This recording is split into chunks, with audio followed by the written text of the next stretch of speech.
Hey losers! Hey losers! Hey Losers Club.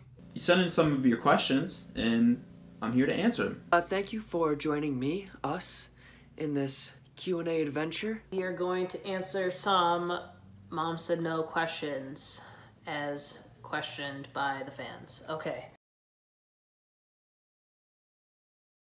Well, I'll tell you. I met Elliot, Ben, and Chris in high school. I was good friends with Tim. We were both in a choir. We were both in swing choir. Me and Ben were underclassmen when Tim and Chris were going to the same high school. But I was in a singing class with Tim and Chris, and I was terrified to talk to them. Started back in high school. Elliot and I were in the same class together. It's the end of junior year, and we start hanging out, playing some music, and we're like, oh my gosh, we should make a band. And then we do, and then over the summer going into our senior year, Elliot meets Tim at a grad party, and they do like karaoke, and it's beautiful, it's gorgeous. Like, the sky parted, it was gorgeous, it was beautiful. We're like, hey man, you should join this band. He was like, okay, sounds good.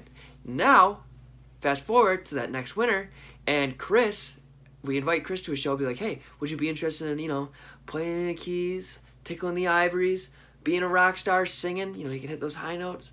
And he saw us, like, yeah, sure, why not? And then all of us saw Marky play at another show, and we're like, this guy is good, we gotta get this guy. So my band was actually, another band I was playing with actually opened for them at Nietzsche's. Said how amazing they were after the show. Sure enough, the next morning, Elliot ended up emailing me and was just like, you wanna join the band? So I definitely accepted right on the spot. We stole Mark from another band.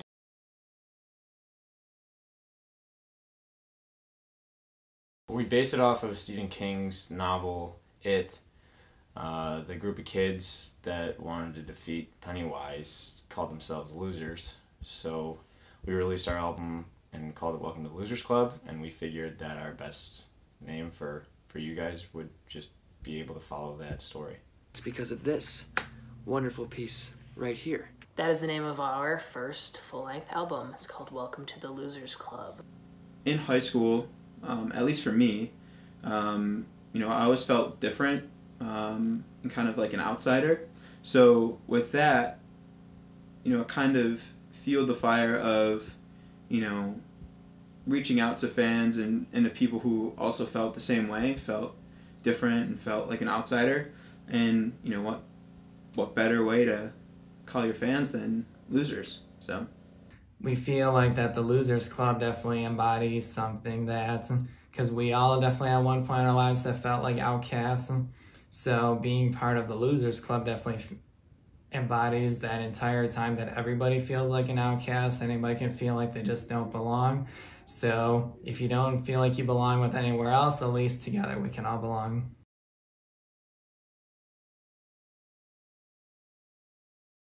that's a tough one because I'm a vegan, but I would have to say that my favorite place to eat would be Grindhouse Cafe. My favorite place forever will be India Star. I always get the same thing, chicken makhani. It's very good, very good. Probably have to be Barbell, just because of their chicken fingers. I have the taste buds of a 7-year-old, and I love chicken fingers. I think it would actually have to be Liberty Hound, right on the waterfront. I love the menu there, I love the drinks. I love especially just summer days sitting out there. Cole's, oh my gosh, their fries are out of this world, and I don't know how, if you're a bar, you perfect making a quesadilla, but they did it. Their quesadillas are insane. If you want to feel fancy, you have to go to Bacchus Wine Bar and Restaurant in downtown Buffalo. That might be the best place to eat in Western New York, possibly the country, if not the world.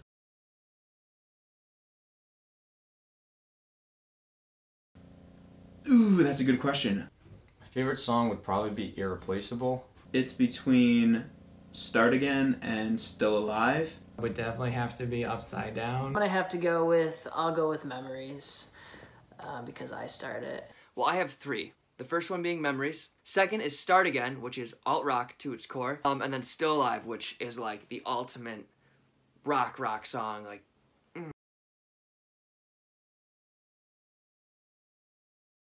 When we were all starting off as a band, we were playing one night at Mohawk Place, and one of our band members' cousins said, hey, do you think you guys would be down for a tour to go around the region and play a few shows with us, just kind of skip out on high school. And we got so excited, we told all our parents and our families and our mothers, and our moms said no to the idea, and that's how we came up with it. When me and Ben started the band, we would sneak off during our Spanish class into the practice rooms of our school, and we would start learning and writing songs. But then one day, my Spanish teacher, who we always called her Madre, she told us we could not skip class anymore. So me and Ben were thinking of a band name, and we decided to call it Mom Said No. So, when the band was young, we just started, we decided we were going to go on a cruise. But this captain of the cruise was so weird. She was so weird. She insisted we call her Mom instead of Captain. Like, what? Why? Anyways, we were not necessarily, we're rock stars, all right? We don't follow the itinerary. While it's lunchtime, we're out swimming with the dolphins, swimming with the sea turtles. We're not going to couples mandated salsa dancing. The captain's always yelling at us, stop, stop, stop. But because she wanted to be called Mom instead of Captain, it was always Mom Said No. So she was like, no, don't do that. So Mom said no. It was either that or the Wiggles, but, the Wiggles was taken. We were on a class trip in South America. More specifically, we were in Chile, and we were studying the plants in Mongolia. Someone's mom said no, and we said yes. I don't know, the guys have never really let me in on the true secrets of it. So even though I am in the band, I don't think that I will ever actually truly know what happened with the name Mom Said No. Any other options though? I knew before I was in the band, Harbor Lights was one of the options, which is... Went by Harbor Lights. Thank God that changed.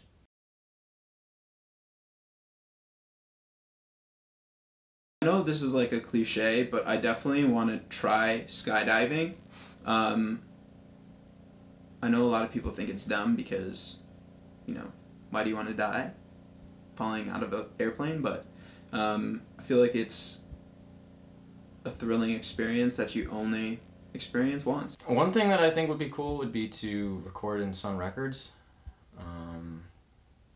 That's where like Elvis and Johnny Cash all started out, so that'd be very cool.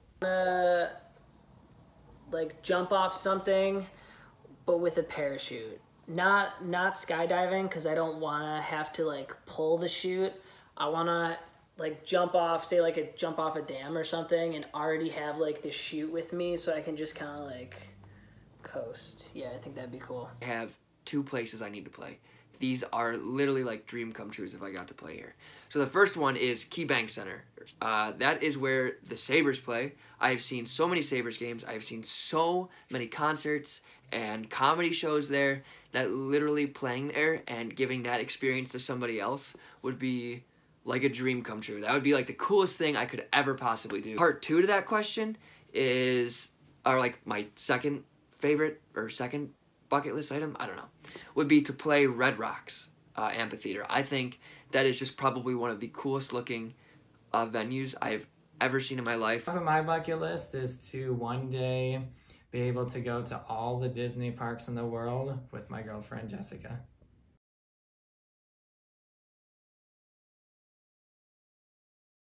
It's definitely What Does the Fox Say?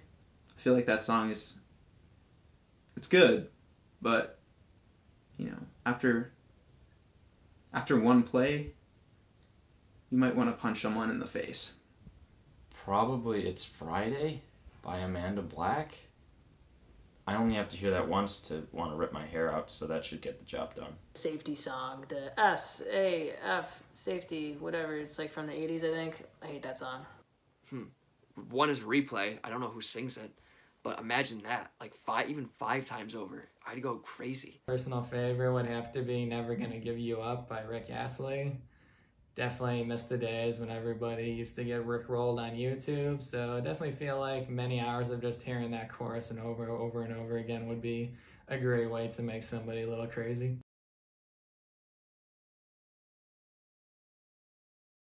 I really like Justice Smith. I think he's a really good actor.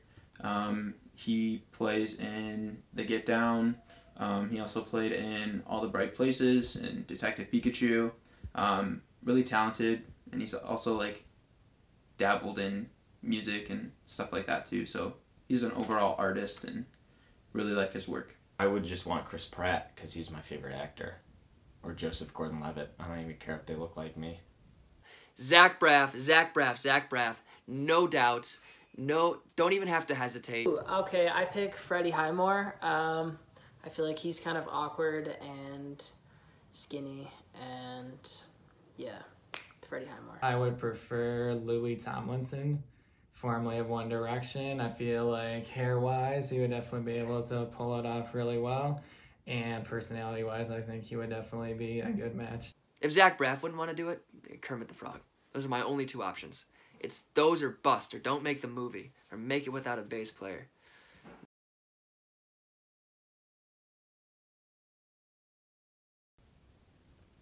I used to pee the bed a lot. Like a lot. And then like up until I was like, you know, on my way to high school.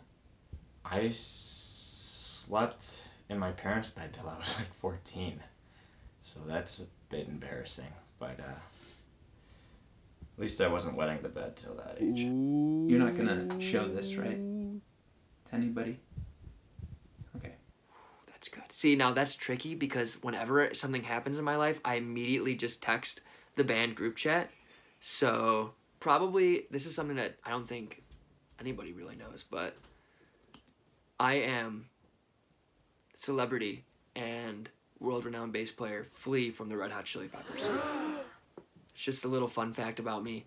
I never wanted to make that too public just because, you know, I don't want to steal away from the Mom Said No experience, and I can see how that would probably be pretty distracting. So, you know, let's keep that just between you, me, and the camera here, all right? I feel like they know everything about me, so I don't think there's anything they don't know, unless it's something awkward about. I don't know. I mean, I guess they don't know what brand of underwear I wear. Or do they? I do have a little bit of an artistic side that I don't explore as much as I used to, but I like to draw, I like to sculpt, I like a little bit of painting, but it's not something I get to do that much. But we actually got pretty heated about this the other day because we saw these questions ahead of time, and we all talked about this specific question. And we argued about who would die first because we all had different opinions.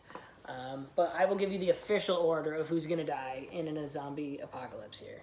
There's a lot of different, like, aspects that you have to consider here with the zombie apocalypse. If you think about, you know, brute strength and athleticism, like, you know, I think I'm lasting pretty long. But in terms of, like, source of food, I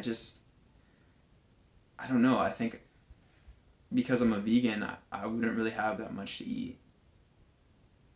So I think I would probably go first. So, first to die is Mark. Sorry, buddy. Everybody's going to say Mark first. Like, it's going to happen. I definitely think Mark would be first because you just try to make friends with one of them and they'd eat him. First person to go is Marky. I'm sorry. You know I love you, brother. But we'd be running away from zombies, and you'd be like, oh, man, I'm so tired. I need something to eat. And you'd be like, I'm going to grab some seafood really quickly. I feel like that I would definitely be the one to die first. I've got enough knowledge to make it past 3 people, maybe 2, but not enough to make it past Tim. I think the next in the order would be Ben. I'd probably bring him down with me. And then Chris, Elliot, then Tim. Second, I gotta say Ben. Just because in a zombie apocalypse, I feel like you'd have to run. I feel like of the remaining members, I feel like I could be Ben. I feel like Tim and Elliot would be Ben. So, Ben, you're next. After that, Tim's gonna die because he will not curb the vegan diet. He, even in a zombie apocalypse, he will still be a vegan. So he's gonna die, or we might as well just like kill him and then we'll eat him if we like need food or something. And then me and Elle, I feel like we're pretty on par there, so we might just like co-survive together. Next, Elliot, I'm sorry, brother. You're on your way out, and I'll tell you why. We'd be so torn up over the loss of Marky. You'd be like, I just got to get something to get my mind off it or whatever. So you are the next to go because you're like, I'm going to get a guitar pedal just to get my mind off it. And you'd be in like Guitar Center or something, jamming away on the guitar, trying out all these different pedals. It probably sounded really good, but it was so loud that it attracted so many zombies. So now all the zombies are there trying to eat you, and we get overrun and we don't know what to do. Third to go, Chris, I'm so sorry. You don't make it because we would be running away from Guitar Center. Elliot just got eaten. And you'd be like, oh, man. All three of us would be like, we got to get out of here. And Tim and I would be like, let's hop in that Prius and we'll jump. We'll just jump to the next safe place that we can find. And then, Chris, you would be like, because I know you love vintage cars, you'd be like, you guys, I'm not getting in that Prius. I'm going to get in this 1957 Chevrolet pickup truck. And we'd be like, Chris, that gets like 3 miles per gallon. Like, we're going to be able to drive to California and back 4 times on one tank in this Prius. And then you're going to be like, but this is a vintage truck. Like, it's so cool. I'd be like, okay, man. So 12 miles later, when you'd have to stop and get gas, you'd be eating, you'd call for an attendant, because apparently those still, like, gas stations like that still exist. And it would turn out to be a zombie and you just get eaten at the gas station. Not really, to be honest. I don't. I always wanted to juggle, but I'm not that coordinated. So... Secret talents. I did acrobatics for like 9 years. So I used to be able to do some things with my back. I haven't done that in a while. I can make raindrop noises.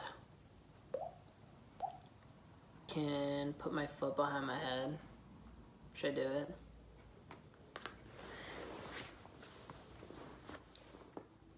Nah, I don't think I have any secret talents. Oh man, the bass is even iffy at this point, so I don't know if I have any secret ones. Okay, here's one, but you can't tell anybody. You can't, well, I mean, it doesn't really matter, it's gonna be on YouTube. But I am actually the best hockey player in the band. Any form. Ice hockey, floor hockey, mini sticks, street hockey. It's just, I didn't want to, like, and if you ever come and see me play hockey, for however that might work out, and I'm really bad, I'm just trying to hide the fact that I'm the best. You know, I want to share the ice with everybody. Oh, that's a good question, too. I can go with, like, the cliche, like, here comes the boom, but I feel like Thunderstruck by AC/DC would have to be in the background for me to kick some serious butt. Probably Runaways by the Killers, because that's what I'd be telling myself during a fight. Pacifier by Catfish and the Bottlemen, 7 by Catfish and the Bottlemen, or 2 all by Catfish and the Bottlemen. I feel like this is an easy, obvious answer. I don't know the official name of it, but the one that's like, everybody loves kung fu fighting, do-do-do-do, hoo! That one. That's the one. I have the Tiger. If there was any song that was about to play before I went into a fight, I would definitely say I have the Tiger.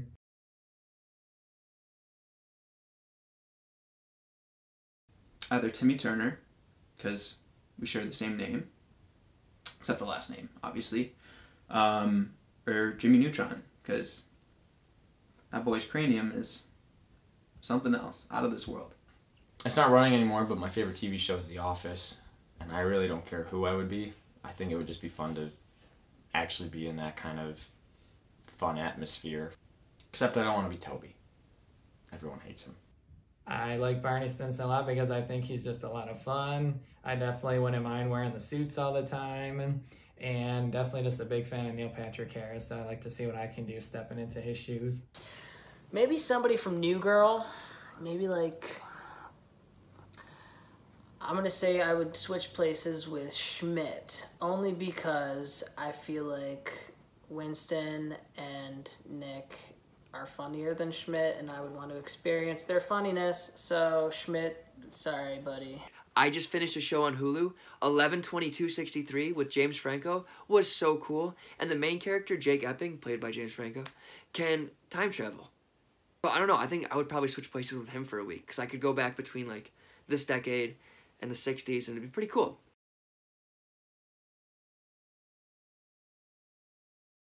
Yes, so last week, our sound guy, Dylan, he records our shows, and he sent us a MP3 file clip of me singing Memories, and this is a song that I wrote, by the way, and is it cool if I show the people what I did? Okay. It was like a brain fart, like you wouldn't believe. Okay, here it is. Most embarrassing moment, right here. That is Scott, Bruce, Batson, and beaten. Come on! That's my wrist, my room is slowly leaking, lay me down. Sounded like I was choking on soup. Yeah, a few. One that can get my face red thinking about it still was a part where the whole band stopped and I was supposed to play a lick. But I forgot that my volume was turned all the way down. So the band stopped playing. I went to the front of the stage as cocky as possible, brought my guitar up, and then started playing, and nothing came out, and it was just dead silent, and I was just that moron pretty much playing an air guitar. Yes, I do. We were playing a show at a venue called The Waiting Room, which unfortunately has since closed down. And it was sold out. It was sold to capacity. It was such a fun show. I thought we were about to be going into a very fast part of the song, when in reality, we were about to be playing a very slow part of the song. So, everybody quiets down. It's very beautiful, very pretty. And from my sad little bass player corner, you just hear, "Let's go, let's go, let's go!" And I just nail the wrong note completely. And I am horrified. I'm horrified. It's so embarrassing. I can feel everybody staring at me. And I just remember looking over at seeing Elliot's face like, B flat, B flat. I'm like, oh my God. I wanted to sink into the bass drum and cry. It was so embarrassing. I wouldn't consider that I've had any embarrassing moments on stage, but definitely one very inconvenient moment that happened is when we were playing a September 2nd show at, what is the name of the place? Club 861, that is now closed.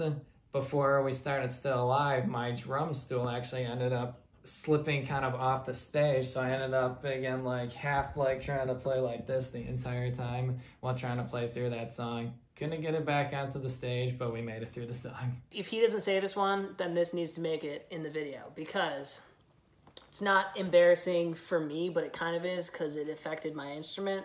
We were playing this one show outside. I forget where it was. It was an outdoor venue stage. And we were in the middle of the song, and I had this really big like keyboard part coming up. And so like as soon as I hit the part, I'm hitting it, and then all of a sudden my keyboard just totally cuts out. And it was because Mark jumped off of his kit, in front of his kit, and he cut the power to my keys. And so I was just standing there with no sound. And so that was pretty awkward.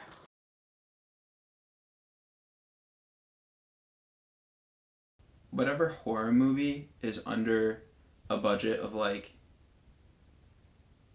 50 grand in like production value is probably going to be really bad, but I don't know, I just love them. They always make me happy.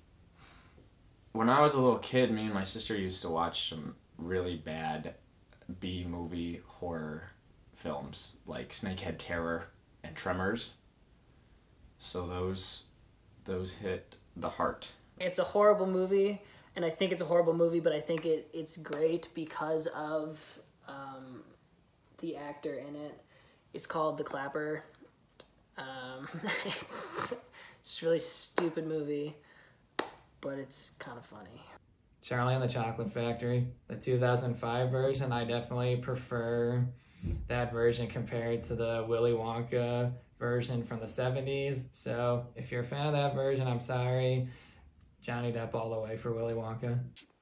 Any bad horror movie, I can't pick a movie in particular, but if it's like a movie that's like a horror movie that's just been horribly made with bad CGI and bad special effects, for some reason, I think they're the funniest. I don't know why.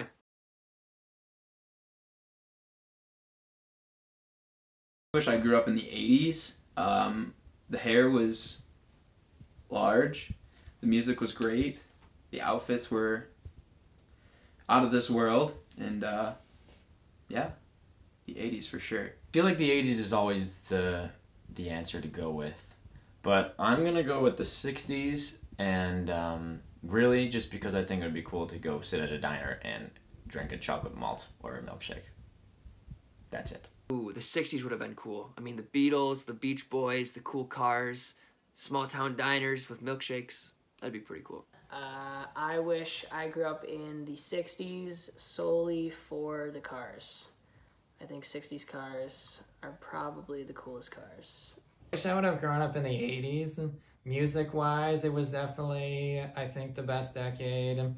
Fashion-wise, I would have definitely loved to participate in the big hair and all that happened in the decade.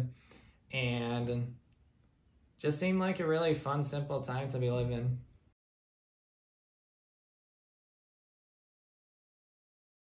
If it was possible, definitely the bottom of the ocean.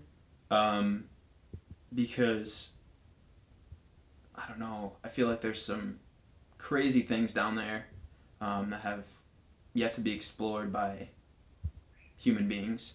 So that would definitely be a place that I would like to visit over walking on the moon, because as we all know, it's been done before, you know? Or so they say. I think I'd rather just like to walk on the moon, because the ocean terrifies me. I love beaches though, but the ocean is scary. Leave that to the fish. Walk on the moon. The bottom of the ocean is terrifying. I don't have to worry about giant squids or sharks or whatever trying to get there. You know, yeah, I have to worry about the terrifying vacuum of space sucking me out, and I would probably trip and knock over Neil Armstrong's flag that he put there, but I'd put it back. You know, it wouldn't be the worst thing. I would prefer to actually walk on the moon. Just being able to look out at Earth and to see all the stars around you, I think would be a really cool experience to be able to get to do, and definitely is not as likely to accomplish. Right. Well, that's it, Losers Club. We're out of questions, but thank you very much for submitting all of them. They were a lot of fun. These were really good questions, made me think. Stay home, stay safe until all of this is over. I'm pretty sure I can speak on behalf of everybody in the band when I say we miss you guys, we miss playing for you guys, playing out. Yeah, but it'll be over soon. We're in it together. See you later, Losers Club.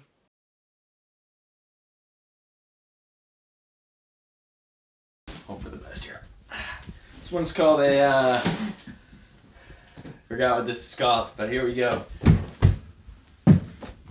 Oh! Yeah, still got it.